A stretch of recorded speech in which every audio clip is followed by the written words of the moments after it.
Chelsea were world champions just 2 years ago, but now they sit mid-table and show no signs of improvement. There is only one person at fault for all that's gone wrong, from bad transfers to hiring terrible coaches. Today, we will look deeply into every decision Todd Boehly has made, resulting in the complete downfall of Chelsea FC. To do this, we must go back to where it all started. How did Boehly, an American baseball team owner, come to own one of the top football teams in the best football league in the world? On 24th February 2022, Russian President Vladimir Putin announced a special military operation, effectively declaring war on Ukraine. The UK responded to this by imposing sanctions on Russian oligarchs. Roman Abramovich, who owned Chelsea Football Club, was one of them. In March 2022, Chelsea was seized from Abramovich as a result. His assets will be frozen. That includes Chelsea, but the club will be allowed to keep playing. On 30th May 2022, the Todd Boehly-led consortium announced the completion of the ownership transfer of Chelsea with Todd Boehly as chairman, by Todd Boehly for £4.25 billion. ending Abramovich's 19-year ownership of the club. Roman Abramovich was one of the very few owners in club football who was a fan of the team he owned.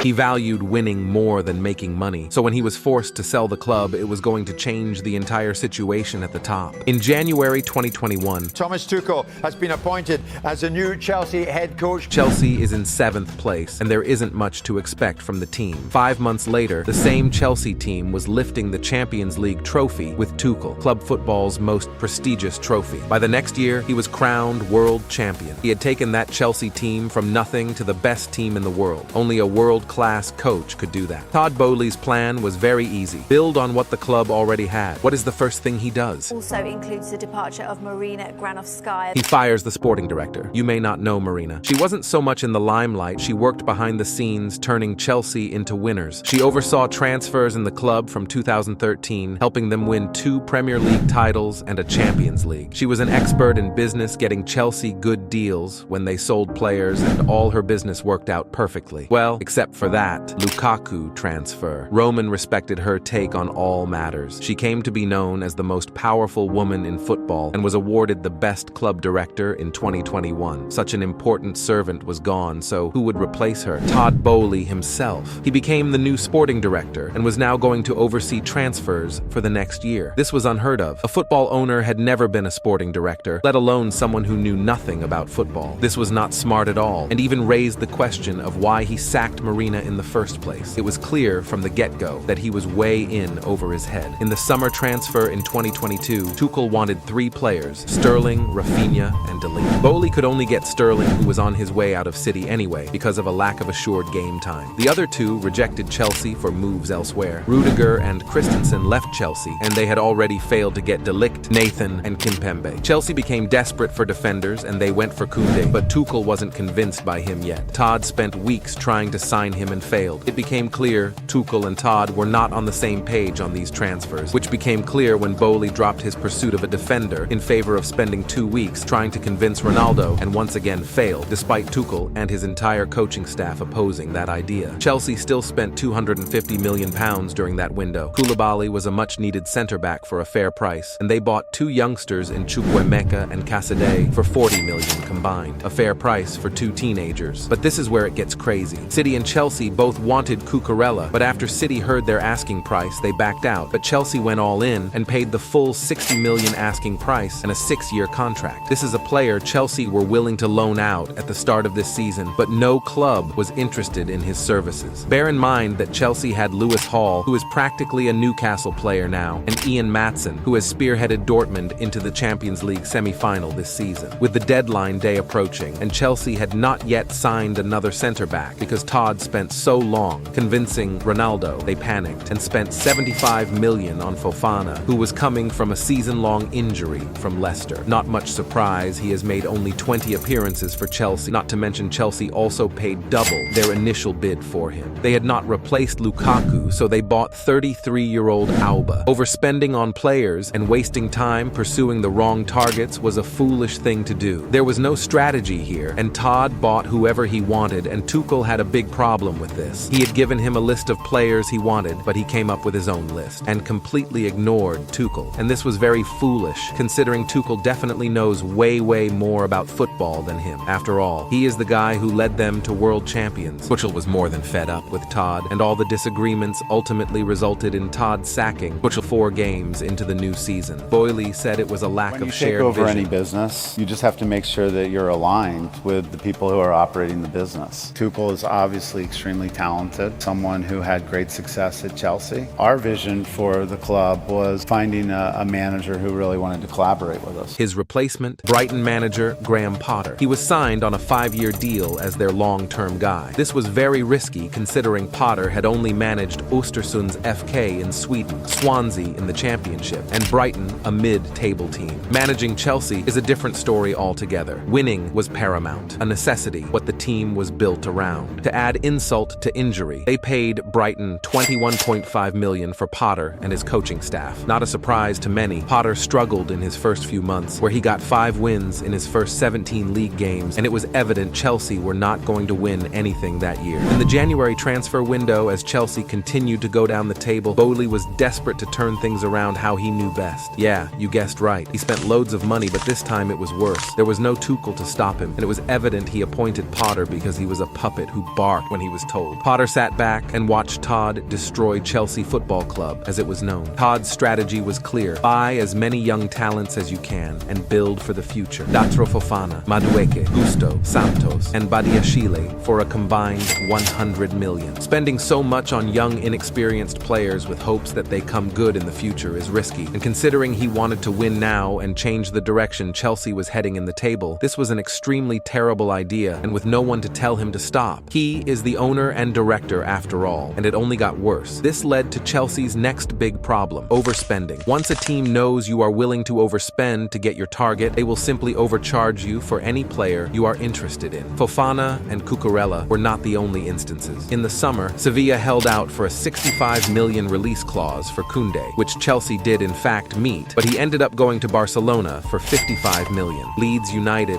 held out for €60 million for Rafinha, which Chelsea met, only for him to join Barca again for around $55 million. Todd was at it again in January. Mudryk was linked with Arsenal, and he was begging to move there. And Todd, being Todd, decided he must be good if Arsenal wanted him. He paid his full release clause that Arsenal didn't want to pay, and they instead got Trossard from Brighton. No need to tell you who lost here. Then there is Enzo, who Chelsea was willing to pay $75 million for the midfielder. A fair price, to be honest, but Benfica wasn't having that, and they played hardball the entire window. And on deadline day, Chelsea caved in again and paid the full release clause for him. That was $300 million spent in that window on 8 new signings, all under 21. To expect 15 new signings in 1 year from different countries, teams, and playstyles to suddenly gel together overnight was unrealistic, and it was clear he didn't know anything he was doing. They lacked experience in the team. A team full of kids may not have been the direction to go. After making all those signings, their fortunes didn't change. They managed only 4 wins the rest of the season and finished a dismal 12th position after $500 million spent. Their attack was poor, with no elite forward. Goals were hard to come by. The players didn't play as a team, and no one in the dressing room was able to lift the team and build the strong winning mentality Chelsea was known for. Potter was therefore sacked just 7 months into his 5-year contract, a move that cost Boehly $13 million. Potter didn't do his job, but can we blame him? Normal Premier League squads consist of 22 players and 25 maximum. Chelsea had 36 first-team players. In fact, the squad was so big that some players had to change outside of the dressing room. During team meetings, some players had to sit on the floor. To fully grab the picture, in training, Potter could set up 2 teams with 11 versus 11 players and make the maximum number of substitutions, which is 5 per team, and still 4 players wouldn't play. Potter didn't know his starting 11, and he made 112 changes to the starting lineup, which was miles ahead of the other teams in the league. There was a feeling Potter was set up to fail. Todd had taken Chelsea from world champions to bottom half because of silly decisions while running the club. The season ended as Chelsea's worst season in Premier League history. It was time for a fresh start. Pochettino was appointed as Chelsea manager in the summer and got a full window and preseason. From the onset, he knew his job was to turn this Chelsea team into winners. As he said, "My target is to win. My aim is to win. If you don't win in a club like Chelsea, you will struggle. This isn't a rebuild. It is a win-now scenario. You can't be bad for a few years after spending $600 million. That's win-now money. Football is is about today or yesterday. We cannot talk long term. We cannot tell people we need 6 months. I think it is not good. He sounded like a person who knows he has to deliver right away. His first transfer window saw Chelsea do good business, especially in the outgoings. They needed to reduce the squad size drastically and ended up selling 14 players, bringing 240 million to the club. Among them was Mount. This has seen Chelsea fans turn on the boy who had a dream. There might be more than meets the eye in his transfer to the Red Devils, but overall, it was good business with the money Chelsea got, especially from Mount and Havertz. But any good business was immediately smeared with mud with their incomings. Nicholas Jackson, who has shown cannot put the ball in the net. Nkunku, another player who was signed after a season-long injury, like Fofana, has only made 7 appearances. Not to mention they signed 7 teenagers for a combined 100 M. No single one of them start for Chelsea first team, by the way. The only signing since Todd took over who has been worth the money is Cole Palmer from Manchester for 40 million. In this transfer window alone, they spent 400 million. Yes, that's right. Their total spending comes to over 1 billion in 13 months, leading them to earn the nickname a billion-pound bottle jobs. This means that Chelsea has to perform now because they are under strict constraints with FFP rules to sign more players. And they can only sign more players by playing Champions League to increase their revenue or sell the players they have, which is difficult since they are going to make huge losses because their signings were ridiculously overpriced. That's why they are most likely going to end up selling Gallagher, who has been among the better performing players while captaining the team, since the captain and the vice-captain of the team spend more time on the hospital bed than on the field. Chelsea's expectation this season was 5th place. It was evident they were not good enough for the top 4, but good enough to bounce from last season. This has not been the situation. Oh my